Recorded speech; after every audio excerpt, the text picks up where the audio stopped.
Over and over again, this is a pathetic team, mainly on defense. Joe Woods, it's a miracle to me he still has a job. My roommate went to a job fair today, and the Cleveland Browns were there, and I'm pretty sure one of the applications was for defensive coordinator.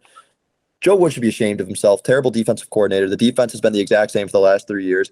Stefanski, I hate to say this, Stefanski is pissing me off so much because he's not a head coach. He's an offensive coordinator. He can't handle big personalities, and he takes no responsibility on the defensive end of the ball. We put up 30-plus points every game, and we continuously lose. Okay. Stefanski can turn around. I love Kevin Stefanski, but he's not a head coach. He's an offensive coordinator. I agree there. No, seriously, where's the head coaching attributes in him? He can't handle big personalities, and our defense hasn't done a thing in years. What do you mean he can't handle big personalities? Look at it. Our big personality. Baker Mayfield got kicked off the team, and so now Jackson's all pissy. No. It's not just Baker, Carter. Baker, big personality gone. Odell, big personality gone. Jarvis, big personality gone. And who's our Jack? Jarvis and Odell left because of Baker. So you not blame that on Stefanski. Okay, hold on. Baker was gone, and Jarvis was still in the Jarvis was still available to come back, but we didn't even make an attempt to bring him back. Jackson, the relationship with Jarvis and the Browns was worsened because of Baker Mayfield. So you're not using that. I don't disagree, but Stefanski has not been able to handle these big personalities. Stefanski, his job is to, one, create a good culture, which initially was there. Stefanski, every week he says the right thing in the press conferences. The players seem to like him.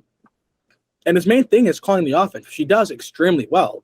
As a head coach, your main thing is calling the offense. Jake. If Joe Woods was actually being a competent defensive coordinator, Kevin Stefanski would be in the Coach of the Year conversation because we'd be 4-1 with Jacoby Brissett as our quarterback. So the fact that you're saying this is just blatantly wrong. No, Jake, I don't disagree with anything you just said, but the issue is you can't just be an offensive coach. You have to take responsibility for the defensive side of the ball. And he's had 3 years to get it cleaned up, and he hasn't. You don't just get to coach the offense as a head coach. You have to coach both. And you do see both. Like, I understand that. But then it's Joe Woods' job. Now, granted, Kevin Stefanski, it's Kevin Stefanski's job. He's the head coach. It's his job to fire Joe Woods. And he hasn't. Yeah, no, Jack. Now, I could see slightly that point. But it's like you can't fire him in the middle of the season. Last year, this defense was top 5. It's just that our quarterback was so piss poor and pathetic that we can get nothing done. So then that's also not on Stefanski. So it's hard to fire Joe Woods in the middle of the season. And last year, he had a top 5 defense, and now we suck. In points per game, we had a top 5 defense. Jackson, last year, PFF, not PFF. No, okay, points per game. All defensive ratings, and when they would pop on the screen, it always said we had a top 5, top 10 defense. We had a very, very good defense. Yeah, Jackson, on paper. Our defense, no. Last year, numbers-wise, we were a top 10 defense, and points per game. No.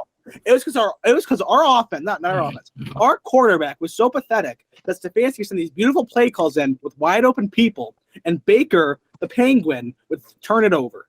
So we're not blaming Stefanski because of that.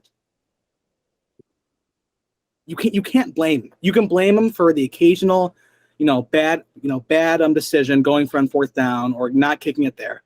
That's understandable. Okay, hold on, timeout. Jake, the Browns' defense last year was ranked 23rd in points per game. 26. No, 23rd in 2021.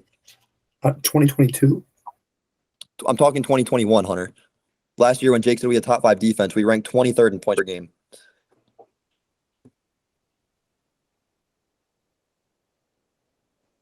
We ranked 23rd in points per game in 2021. That is one singular stat. That's one singular stat. Jackson, well, first of all, Jackson, when our quarterback turns it over and they have the ball on our 5-yard line, you can't do much. Jake, 23rd is inexcusable. Inexcusable. Also, look at Joe Woods over the course of his career in AFC North games. There's not an AFC North game I remember that we kept our opponent under 30 points. Genuinely, I can't. Looking back on all the AFC North games, even the Steelers, who have the worst offense in the NFL, we almost lost to the Steelers because we gave up 25. What was it? 25? NFL defense, team defense, yards per game. The Browns were top 5. They gave 311 yards a game. Top 5. 23rd in scoring defense. 23rd in scoring defense. It's horrible. Yards. It's yards. It's yards are more important. Jackson. Points are way more important. Jackson, that's because they had to defend against their own 5-yard line. So quarterback kept turning the ball over. Okay, that's if you're giving up 300 yards a game, over at the 5-yard 300 line. yards a game, Jackson, they were top 5 in yards given up per game, which means the offense wasn't moving, which is your job. Jake, we gave up so many points. Consistently last year, the Browns defense would be pinned in their own red zone. Not saying on the 5-yard line. I'm saying like we would punt the ball and then we'd have to play defense, and they would have all the opposing offense would have great field position to start, which sometimes meant field goals a lot. Here's my thoughts on the game. We were 13th in points per game. That's blatantly wrong. Now you're just saying false stats. So I don't know where you're looking, but let's check your facts, please. While you guys figure that out, I'm going to give my eulogy, my speech. I had the unfortunate privilege of going to the game. I had great seats. Thank you, Chase Fry, if you're listening. We're walking in as Nick Chubb ran for that incredible run where he got a couple nice blocks and made that beautiful cutback. Well, all of a sudden, we're up 14-0. The offense is looking good. We're like, holy shit, we got a chance to win this game. And the thing that I remember the most, the two things, the only time I blame Stefanski was if it's 1st and goal and we're inside 5 yards, it's got to be 4 straight runs. It has to be 4 straight runs. I love the play action with Jacoby Brissett in like the middle of the field, outer edge of the red zone, but you got Chubb and Hunt. They're 2 top 10, top 12 running backs in the league. Strap it up and run the ball. The kick I'm most mad about is the chip shot before halftime to go up 7. That's got to be money. 42 yards. He comes out at halftime and he's hitting 72-yarders in a backwards cap while they're having dog races on the field like it's nothing.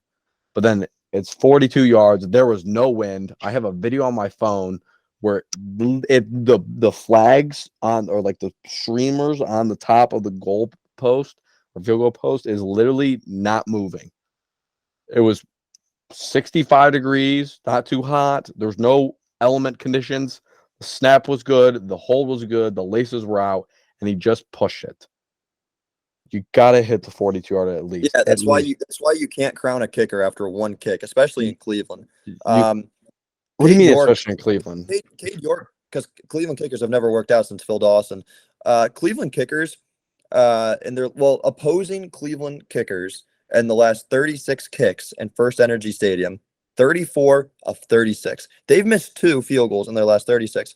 Cade York went 0 for 2 on Sunday. Inexcusable. You spent a 4th-round pick on a kicker to make those kicks and win you games. In hindsight, he's cost you 2, and that's why you never crown a kicker after one game. And the worst part about this all was my seats were perfectly parallel with the goalpost that he was kicking on and then end the game. So on TV, I saw later on the replay, it was off from the beginning. Like everyone knew watching on their TV, it was right. My entire section, so from me to the left and up, started celebrating because we thought the people behind it, which some of them turned out to be Chargers fans, were reacting in celebration. There was beer cans flying. People were jumping up and down. We were hugging random people we didn't know. Kids were screaming. Parents were. It was amazing. It was just an amazing experience. 15 seconds go by, and all of a sudden there's some murmurs going on. And I said, wait. And we look back on the field, and here comes jogging out Grant Delpit and Myles Garrett. Except they're not taking their helmets off as the game clock expiring. No. They're strapping it back up because we missed. It's this team. It's a miracle that my father isn't smoking cigarettes watching this team for 4 decades. It's honestly a miracle. And having worked for them before, I don't know how he could have possibly made it through. That's what scares me the most. Is I am 18 years of age. I think Hunter is. I'm pretty sure Jack's 19. I mean, we're barely even. We're young in our Cleveland sports career, and it's already just a shit show.